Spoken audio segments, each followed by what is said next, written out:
ለየካቲት በዛቲ ዕለት አይረፍ። ቅዱስ ኤፍሬም መታሰቢያው ነው። በረከቱ በዚችም ዕለት የጴጥሮስና የሶፊያ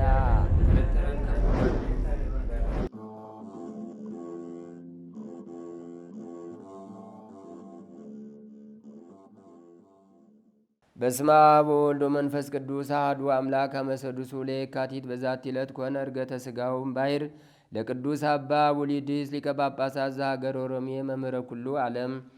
አንድ አምላክ በሆነ በአብ በወልድ በመንፈስ ቅዱስ ስም የካቲት 6 በዚች ቀን የዓለሙ ሁሉ መምህር የሆነ የሮሜ ሀገር ሊቀ ጳጳሳት የከበረ አባት አቡሊድስ ሥጋው ከባሕር የወጣበት ነው። ይህም የከበረ በእውቀቱም ፍጹም የሆነ ሰው ነው። ከአባት አውኪዮስም በኋላ ለሮም ሀገር ሊቀ ጳጳሳት ይሆን ዘንድ መንፈስ ቅዱስ መረጠው። ይህም የእስክንድርያ ሊቀ ጳጳሳት በላዲያኑ በተሾመባት በመጀመሪያ ዓመት ነው። ሕዝቡንም ከአረማውያን ጠባይ የሚጠብቃቸው የሚያስተምራቸውና በክብር ባለቤት በጌታችን ኢየሱስ ክርስቶስ ሃይማኖት የሚያጸናቸው ሆነ። በካዲውም ንጉሥ በከላዲያኖስ ዘንድ ዜናው ተሰማ። ይህንንም የከበረ ውሊድስን ይዞ በብዙ ግርፋትና ድብደባ አሰቃየው። ማሰቃየቱንም በሰለቸ ጊዜ በእግሮቹ ውስጥ ታላቅ ድንጋይ አስሮ ከጥልቅ ባሕር የካቲት 5 ቀን አሰጠመው። ማግስትም ሲሆን የካቲት 6 በዛሬዋ ቀን የዚህ አባት ሥጋው በውሃ ላይ ተንሳፎ ተገኘ። ድንጋዩም በእግሮቹ ውስጥ እንደታሰረ ነው። አንድ ምዕመን ሰው ወስዶ በእርሱ ዘንድ አኖረው። በከበሩ ልብሶቹም ገንዞ ሰወረው። ወሬውም በሮሜ አገር ሁሉ ተሰማ። ንጉሡም ሊያቃጥለው ፈልጎ ነበር፣ ግን አላገኘውም፣ ያ ሰው ሰውሮታልና። ይህም የከበረ አባት ስለ ቀናች ሃይማኖት ብዙ ድርሳናትን ደርሷል። ከእርሳቸውም ስለ አካላዊ ቃል ሰው መሆንና ከኃጢአት በቀር በሥራው ሁሉ አንድ ባሕሪ ስለ መሆኑ የደረሰው አለ። ዳግመኛም እግዚአብሔር የሚወደውን ስለ መስራት የደረሳቸው ተግሣጻትና ትምህርቶችም አሉ። ስለ ቤተ ክርስቲያንም ሕግ 38 መመሪያዎችን ሰርቷል። እሊህም በሁሉ አብያተ ክርስቲያናት ይገኛሉ።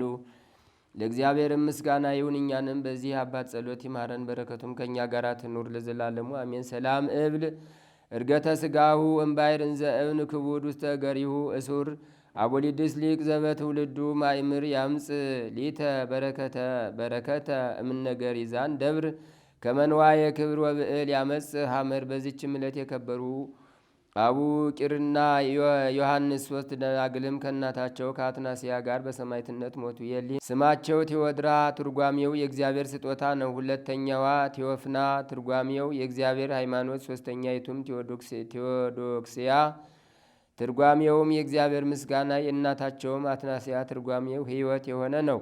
ይህም የከበረ አቡ ቂር ከታናሽነቱ በገድል ተጠምዶ የሚኖር መነኮስ ነው። የከበረ ዮሐንስ ግን ከንጉሥ ሰራዊት ውስጥ ወታደር ነበር። የእነርሱም ሀገራቸው እስክንድሪያ ሲሆን የሚኖሩት በአንጾኪያ ነው። በንጉሥ ዲዮቅልጥያኖስም ፊት ቆመው ከሊ ደናግል ከእናታቸው ከአንስታስያ ጋር በክብር ባለቤት በጌታችን ኢየሱስ ክርስቶስ ታመኑ። እርሱም ከወዴት እንደሆኑ ጠየቀ። ከእስክንድሪያ ሀገር እንደሆኑ በተረዳ ጊዜ ወደዚያ ይወስዷቸው ዘንድ አዘዘ። ወደ እስክንድሪያ በደረሱ ጊዜ በመኮንኑ ፊት ቆመው በክብር ባለቤት በጌታችን ኢየሱስ ክርስቶስ ታመኑ። መኮንኑም ጽኑ ስቃይን አሰቃያቸው። ማሰቃየትንም በደከመ ጊዜ ራሶቻቸውን በሰይፍ እንዲቆርጡ አዘዘ። የከበረ አትናስያም ደናግል ልጆቿን በከበረ ስሙ ምስክር ሆነው ከሞቱ ለሰላማዊ ሙሽራ ለሰማያዊ ሙሽራ ክርስቶስ እነርሱ በሙሽሮቹ እንደሚሆኑ በማስረዳት ታጸናቸውና ታስታግሳቸው ነበር። እንዲሁም የከበረ አቡ ቂር በከበረች ሐዋርያዊት ቴክላ ላይ የደረሰውን መከራ ይገልጥላቸውና ያጸናቸው ነበር። ወታደሮቹም ለባለ ሰይፍ በማከታተል አንዲቱን ከአንዲቱ በኋላ የሚያቀርቡ ሆኑ። ከዚያም እናታቸውን የከበሩ አቡ ቂርና ዮሐንስንም ቆረጡ። መኮንኑም ስጋቸውን ለአራዊትና ለአዕዋፍ ይጥሉ ዘንድ አዘዘ። ምእመናንም ስጋቸውን በስውር ወሰዱ፣ በክብሩ ገነዟቸው። የመከራውም ዘመን እስኪያልፍ በሳጥን አድርገው ሰወሯቸው። ከዚህም በኋላ ቤተ ክርስቲያን ተሰርቶላቸው ስጋቸውን በውስጧ ኖሩ። ከእርሳቸውም ታላላቅ ድንቆች ታምራቶች ተገለጡ። በረከታቸውም ከእኛ ጋር ትኑር ለእግዚአብሔር ምስጋና ይሁን አሜን። ሰላም ለክሙ ጽዱላነ ንብ እምጉህልያ አቡ ቂር ወዮሐንስ በእስክንድርያ ዘምስለ 30 ደናግል ወእሞን አትናስያ ከማባግ እስከ በመጥባይት ተወቅያ ወሰበጽያተ ስም ህቡረ ተርእያ።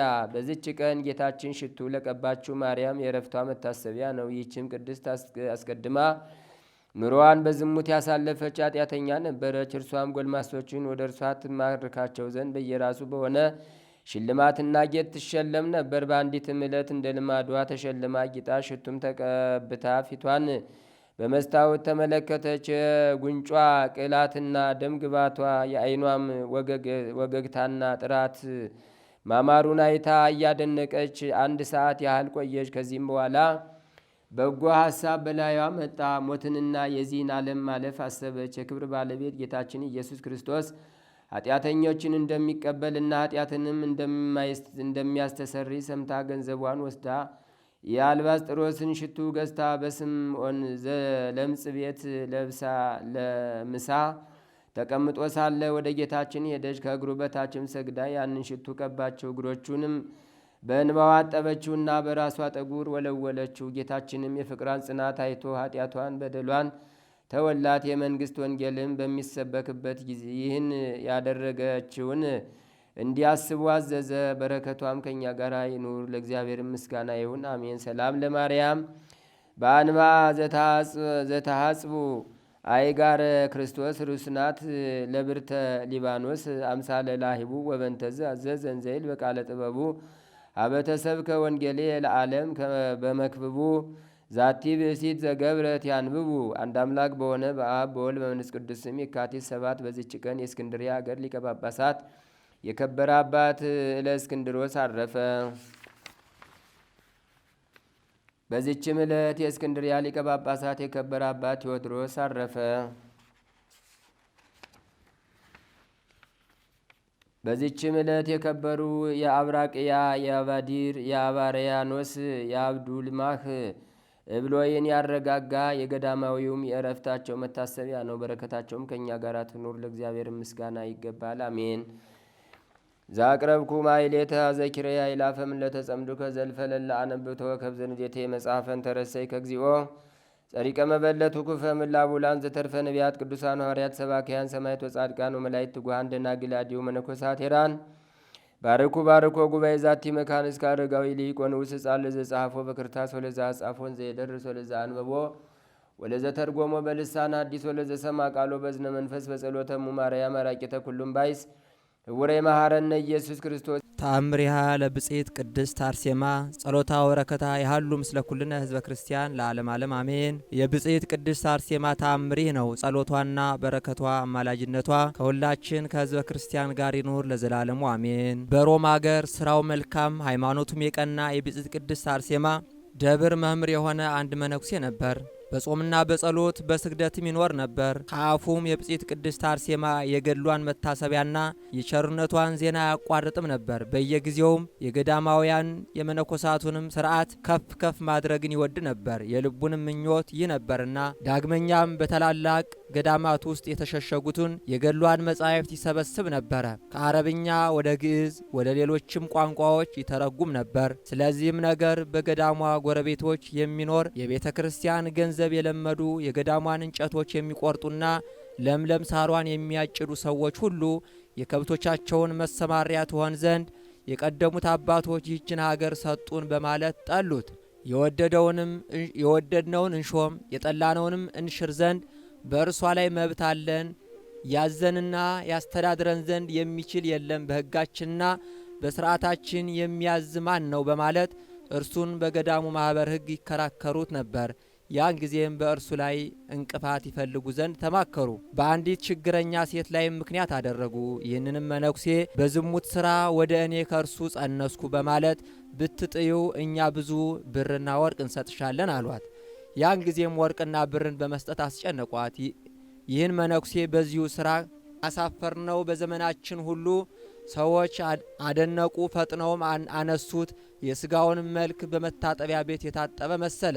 ይህችም ሴት በገዡ ፊት አቆሟት። ይህ መነኩሴ በዝሙት ሥራ ካንቺ ጋር በእውነት ተገናኝቷል፣ በማኅፀንሽ ያለው የእርሱ ነውን? አላት። ይህች ሴትም ከእነዚህ ክፉ ሰዎች ስላስገደዱኝና ስላስጨነቁኝ ብርና ወርቅ ከመውደድ የተነሳ በሐሰት ምስክር ለመሆን ስለተዘጋጀው እግዚአብሔር አምላኬ ኃጢአቴን ሁሉ ይቅር ይበለኝ አለች። ይህንንም ጻድቅ ሰው ግን ፈጽሞ አላውቀውም፣ ያለ ዛሬ ፊቱንም አላየሁትም። በማኅፀኔ ያለው ይህ ጽንስም ይህንን መነኩሴ ከከሰሱት የአንዱ ሰው ነው ብላ በጉባኤው ፊት ወርቅና ብሩን በተነች። ያን ጊዜም ከሳሾቹ 40 ቀን ያህል አሰራቸው። ያንን ጻድቅ መነኩሴ ግን በትልቅ ክብር አከበረው። የብጽዕት ቅድስት አርሴማ ቦታ ተብላ በምትጠራው በዚያች ቦታ ላይም አሰለጠነው። እነዚህም ከሳሾች ከፈተቱ በኋላ በዚያ ጻድቅ መነኩሴ እግር በታች ሰገዱ፣ ለቃሉም ታዘዙ፣ ፍቃዱንም አደረጉ። በቅዱሳን ጸሎት እስከ ሞታቸው ቀን ድረስም ለደብሯ አገልግሎት ታዛዥ ሆነ። የብጽዕት ቅድስት አርሴማ ጸሎቷና በረከቷ በሁላችን ጋር ይደር ለዘላለሙ አሜን። የበለስ ቅጠል ታውቃላችሁ፣ ሰፊ ነው። የበለስ ቅጠል ሰፊ እንደሆነ ሁሉ ለ5500 ዘመን ኃጢአት በምልአት በምድራችን ላይ በሰው ሕይወት ላይ በአጠቃላይ ሰፍና ነበረ። ኃጢአት ለ5500 ዘመን ወገኖቼ ኃጢአት ሰፍና ነበረ። 5500 ዘመን ኃጢአት ያልገዛው ሰው የለም። ንጉሥ የለ፣ ባለስልጣን የለ፣ ወታደር የለ፣ ካህን የለ፣ ነቢይ የለ። ሁሉም በኃጢአት ቁጥጥር ውስጥ ነው የነበሩት። ኃጢአት አድማሷን አስፍታ ነው የነበረችው። ነቢይ እግዚአብሔር ኢሳይያስ እንደነገረን ጽድቃችን እንደ መርገም ጨርቅ ሆነብን ነው ያለው። ጽድቃችን የምንጸልየው ጸሎት፣ የምናገለግለው አገልግሎት፣ የምናቀርበው መስዋዕት፣ በእግዚአብሔር ፊት የምንቆመው ቁመታችን፣ የከንፈራችን መስዋዕት በአጠቃላይ እንደ መርገም ነበር የሚቆጠርብን። ምክንያቱም ኃጢአት ኃይል አግኝታ በምልአት በሰው ልጆች ቁጥጥር ውስጥ ተቆጣጥራ ስለነበር የሰው ልጅ በአእምሮ በነፍሱ በስጋው በሕይወቱ በአጠቃላይ በኃጢአት እስራት ውስጥ ነው የነበረው። አምላካችን እግዚአብሔር አሁንም በኃጢአት ያለናለን ከኃጢአት እስራት ሁላችንም ይፍታን። አሜን አትሉም እንዴ? ከኃጢአት እስራት እግዚአብሔር ነፃ ያውጣል። ኃጢአት መጥፎ ነው ወገኖቼ። ከጸለያችሁ እግዚአብሔር ሆይ ከኃጢአት ፍታኝ ብላችሁ ጸልዩ። ኃጢአት ብዙ በረከት ያስቀርባቸዋል። ኃጢአት ብዙ ነገር ያጎልባቸዋል። ኃጢአት ብዙ ነገራችሁን የሚያበላሽባችሁ ዝም ብሎ ስለተለማመድ ነው እንዳይመስላችሁ። ኃጢአት ብዙ ነገራችንን ያጎልብናል። የበለስ ቅጠል ሰፊ እንደሆነች ሁሉ ኃጢአትን በምድር ላይ ክርስቶስ ሲመጣ ሰፍታ ነው የነበረችው። ኃጢአት በሐሳቡ፣ ኃጢአት በአንደበቱ፣ ኃጢአት በሰማው የማይሰራት የማይፈጽማት አልነበረም። ኢየሱስ ክርስቶስ እችን በለሲቱ ልክ ሲረግማት የበለሲቱ ቅጠል ሁሉ እንደረገፈ እንደደረቀ ክርስቶስ ቃል ሲያወጣ ኢየሱስ ክርስቶስ ፍሬ አይገኝብሽ ብሎ ሲናገር ወዲያውኑ በለሲቱ ወደ እንጨትነት ተቀየረች። ሊቃውንቱ ሲናገሩ በአንጻረ በለስ ረገማ ለኃጢአት። እንደምን ዋላችሁ? ኧረ እንደምን ዋላችሁ? በበለሲቱ ምሳሌ ኃጢአትን ለዘላለም ረገማት። ኢየሱስ ክርስቶስ ከአንድ ዕፅ ጋር ጉዳይ የለው ወገኖቼ። ኢየሱስ ክርስቶስ በለሲቱ መርገም ፈልጎ አይደለም። በለሲቱ የረገመበት ምክንያት ግን ኃጢአትን ነው የረገመው። አሁንም ለዘላለም ኃጢአት የተረገመ ይሁን። ምን ነው ቅር ያለው ሰው አለ? ኃጢአት ለዘላለም የተረገመ ይሁን። ኃጢአት ማለት ነው ዘረኝነት ኃጢአት ነው። መለያየት ኃጢአት ነው። ሰውን ማሳነስ ኃጢአት ነው። መመካትና በትዕቢት መሆን ኃጢአት ነው። መናናቅ፣ መገፋፋት ኃጢአት ነው። በብሔር መከፋፈል ኃጢአት፣ መነካከስ፣ መዋሸት፣ መወሻሸት ኃጢአት ነው። መወጃጀልም ኃጢአት ነው። ወንድምህን መክሰስ ኃጢአት ነው። በቂም በቀል መኖር ኃጢአት ነው። መገፋፋት ኃጢአት ነው። በወንድምህ ላይ ሴራ ማሴር ኃጢአት ነው። ወንድምህን መግፋት ኃጢአት ነው። አረ ወገኖቼ ኃጢአት ለዘላለም የተረገመ ይሁን። ክርስቶስ ኃጢአትን ይረግም። ኃጢአት በበለሲቱ ምሳሌ ክርስቶስ ሲመጣ ኃጢአት በጣም ሰፋ፣ በጣም ደልባ፣ በጣም ወፍራ፣ በጣም ግዛቷን አስፋፍታ ስለነበረ ክርስቶስ በሰው ሕይወት ላይ አቅምና ጉልበት እንዳይኖረው ኃጢአትን ነው የረገመው። አሁን በተረገመው ሕይወት የሚመላለስ ሰው ብዙ ነው። እንደምን አላችሁ? በተረገመ ሕይወት የሚመላለስ ሰው ብዙ ነው። ኃጢአት ማንን ረገመ? ማን የረገመው? እግዚአብሔር ረግሞት አላረገም። በኃጢአት ውስጥ የምትኖሩ ሰዎች የተረገማችሁ ናቸው። ይሄ እውነት ነው የምነግራቸው። ይሄ ሰውዬ አብዷል እንደት እኔ በኃጢአት ውስጥ ከኖርኩኝ የተረገምኩ ነኝ። ይሄ እውነት ነው። ከእርግማን ወደ በረከት ያወጣል መድኃኔዓለም። ይሄ በማስመሰል አይሆንም፣ በማባበልም አይሆንም። ትክክለኛው በኃጢአት የሚኖር ሰው የተረገመ ነው። ይሄ ማለት ምን ማለት ነው? በኃጢአት መኖር ማለት ምን ማለት? በእግዚአብሔር ፊት አመፀኛ የሆነ ሰው ሁሉ የተረገመ ነው።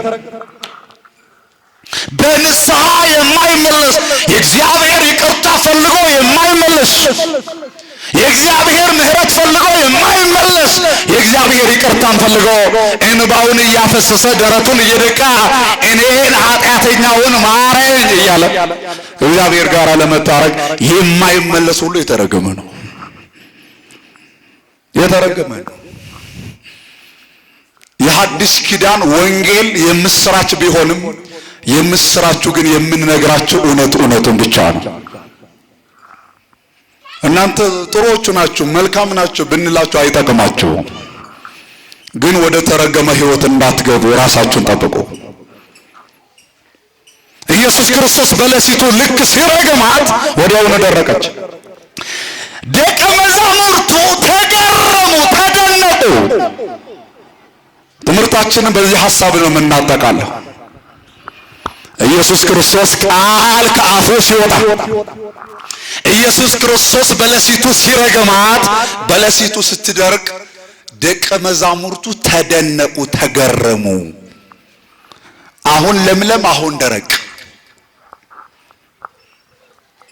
አሁን ቅርንጫፎቿ የሚያምር፣ አሁን ቅጠሎቿ ወዲያው ረገፉ።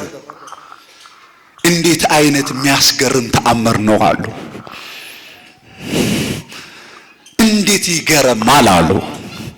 በጣም መገረም ያዛቸው። በጣም በመደነቅ ተሞሉ። እናንተ ያስገርማል እንዴ?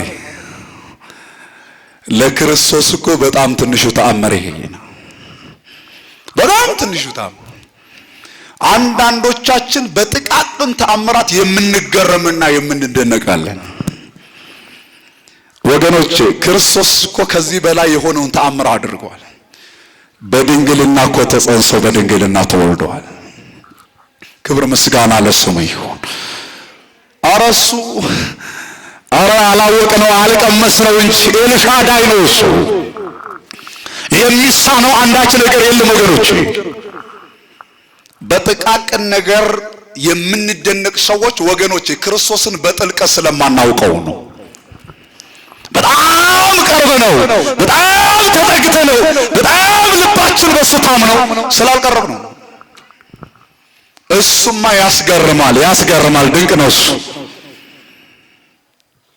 አይኔ በራ፣ ጆሮዬ ሰማ፣ በእግሬ ሄድኩኝ። በጣም ጥቃቅን ነው። ከጨጓራ ያዳነኝ በጣም ጥቃቅን ተአምር ነው። ለሱ ከዚህ በላይ ቅዱስ ዮሐንስ ወልደ ነጎድጓድ በወንጌሉ ላይ የዮሐንስ ወንጌል ምዕራፍ 1 ቁጥር 3 ላይ ስታነቡ ዘቦቱ ኩሉ ኮነ ወዘእንበሌሁ አልቦ ዘኮነ ሁሉ በእርሱ ሆነ ከሆነውም አንዳች እንኳን ያለ እርሱ የሆነ የለም። እስኪ በሉ ሁሉ በሉ እስኪ ጮክ በሉ ሁላችሁም ሁሉ በሉ እስኪ በእርሱ ሆነ ከሆነውም አንዳች እንኳ ያለ እርሱ የሆነ የለም። ሊቃውንት በሶስተኛ መቶ ክፍለ ዘመን የነበሩ ሰለስቱ ምዕት የምንላቸው የቤተ ክርስቲያናት አይኖች ደግሞ ምን አሉ? እዚህ ላይ ቀጽለው ይሄንን ትርጓሜውን ሲያሰፉት ዘበሰማይኒ ወዘበምድርኒ ያሉ በሰማይም ሆነ አራ ነገር በምድር የሆነው እየሆነ ያለው ለወደፊት የሚሆነው በእግዚአብሔር ብቻ ነው። በእግዚአብሔር ብቻ ነው። ከእግዚአብሔር ውጭ የሚደረግ ነገር የለም ወገኖች። ስለዚህ ደቀ መዛሙርቱ በጣም ተገረሙ፣ በጣም ተደነቁ። ሲደነቁ ወደ ጌታም ቀርበው እንዴት ሊሆን ቻለ ሲሉ እኔ አንድ ነገር ከዚህ ጋር ለአጽንኦት ያክል አንድ ምሳሌ ልንገራቸው። ወደዚህ ወደ ጅማ ቅዱስ ገብርኤል ላከብር ሄጄ አንድ ከኛ እምነት ውጭ የሆነ ሴት እንደምን አላችሁ አላችሁ አይደል? አዎ መኖራችሁ ጥሩ ነው። ከኛ እምነት ውጭ የሆነች ማለት ሙስሊም የሆነች ጃንጥላ ይዛ ቆማለች። ኢጃብያ የሚባል የነሱ ልብስ አለብሳለች እና ጃንጥላ ይዛ የቤተ ክርስቲያን ጃንጥላ ተአምር ለመናገር ነው የመጣሁ ብላ ወደ መድረክ ስትመጣ እንዳጋጣሚ እኔ መድረክ ላይ ያለ የተደረገላትን ማውራት ጀመረች። እኔ የዛሬ 2 ዓመት 2 በጎች ጠፍተውብኝ ነበር። ስንት በጎች? የት ሄዳችሁ? ስንት በጎች? 2 በጎች። 1 ዓመት ሙሉ ቤተሰብም እኔም ጎረቤቶችን ፈለገን በጎቹ አላገኘን። ወደ ቅዱስ ገብርኤል መጣሁኝና በእግዚአብሔር ፊት የምትቆም አንተ ስለሆንክ 2 በጎች ብቻ ስለሆኑ ሀብቶቼ 2 በጎች ፈልግና አምጣልኝ ብዬ ሄድኩኝ። በሁለተኛው ዓመት 2 በጎች ማንም ሳይነዳቸው ሰተት ብለው ወደ ቤት መጡ። እናም ቅዱስ ገብርኤል ስላደረገልኝ የተሳልኩት ስለት አንድ ጃንጥላ ነው፣ እሱ ይዤ መጣሁ አለች። አንድ እናት ፊት ለፊት ቆመዋል። እንዴ ከኛ እምነት ውጭ የሆነችው እግዚአብሔር ከሰማ እኔን እንዴት አልሰማኝም? በሩቅ ያለችውን እግዚአብሔር ሰማኝ፣ በቅርብ ያሉትን ግን አልሰማኝም። ችግሩ የእግዚአብሔር ነው ወይስ ደግሞ የሴትየዋ ነው? አረ ንገሩኝ፣ ችግሩ የማን ነው? የማን ነው? የእግዚአብሔር ነው እንዴ? አይደለም። የሚመስለን ሰዎች አለን። ደግሞ እንደነቅ በሰዎች እንደነቅና ነኔ ነገር እንዴት እንደዛው ቀረን? እንስተካከላት አይደል?